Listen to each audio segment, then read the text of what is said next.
Facebook, YouTube থেকে আমার earning কত, প্রতি মাসে আমি কত টাকা ইনকাম করি, সবার প্রশ্নের উত্তর দিব আজকে। তার আগে চলুন এই দুটো রেসিপি দেখে নিই।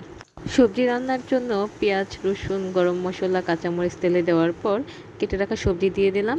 এরপর সব গুঁড়ো মশলা দিয়ে দিলাম। লবণ দেওয়ার পর একটু কষিয়ে নিলাম।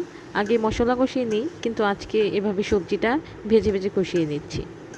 আজকে সবজিতে ডালের সাথে রাজমা ব্যবহার করব। এরপর ডাল রাজমা দিয়ে আবার কষিয়ে নিলাম। তারপর দিয়ে দেবো পানি।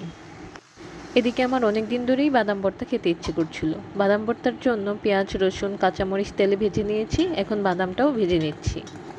শিলপাটায় বেটে করা ভর্তাগুলো একটু কষ্ট হয়ে করতে, কিন্তু খেতে অনেক মজা লাগে।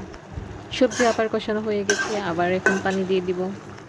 আরেকটা ভর্তা করবো আজকে, চেপা ভর্তা। শিলপাটায় বেটে চেপা ভর্তা। এর আগে আমি কখনো বেটে চেপা ভর্তা করিনি। আমার বান্ধবীর হাতে একদিন খেলাম, তারপর আজকে খেতে ইচ্ছা করলো। এই যে এদিকে আমার সবজি রান্না শেষ। চাপা ভর্তাতেও সেম পেঁয়াজ, রসুন, কাঁচামরিচ দিয়েছি, সাথে একটু হলুদ গুঁড়া আর লবণ দিয়েছি। সবজি রান্নার শেষে কাঁচামরিচ, ধনিয়া পাতা এগুলো দিলে ভালো একটা সুগন্ধ পাওয়া যায়। আজকে যদিও আমি ধনিয়া পাতা দিইনি। ও হ্যাঁ, আমার ইউটিউব, ফেসবুকের আর্নিং সম্পর্কে তো বলাই হলো না। আমি মূলত আর্নিংয়ের উদ্দেশ্যে ভিডিও করি না। আমার ছোটোবেলা থেকেই রান্নার প্রতি অনেক বেশি আগ্রহ। আমি ছোটোবেলা থেকেই রান্না করতে পছন্দ করি, সাথে খেতেও অনেক পছন্দ করি। বলতে পারেন আমি এক প্রকার ভোজন রসিক।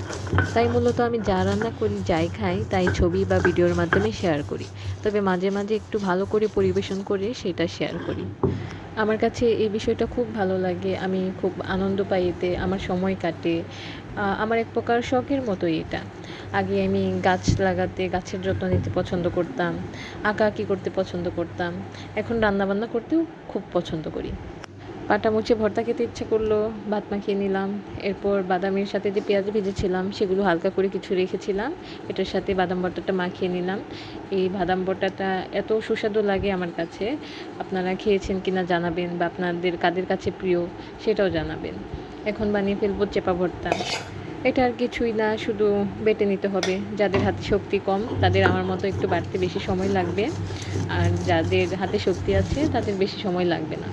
এর মাঝে বাটাবাটি করতে করতে আমার কিন্তু অনেক ক্ষুধাও লেগে গিয়েছিল। এর মাঝে আমি নুডলস খেয়ে নিয়েছি। যাই হোক, সময় বেশি লাগলেও এই খাবারগুলো কিন্তু অনেক মুখরোচক। গল্প করতে করতে আজকের ভিডিওটা অনেক বেশি লম্বা করে ফেললাম। কেউ কিন্তু আমার রান্নার প্রশংসা করলে বেশ ভালো লাগে। আমি কিন্তু একটু প্রশংসা পাওয়ার উদ্দেশ্যেই ভিডিও, ছবি করি। আপনারা সবাই প্রশংসা করে যাবেন। টাটা।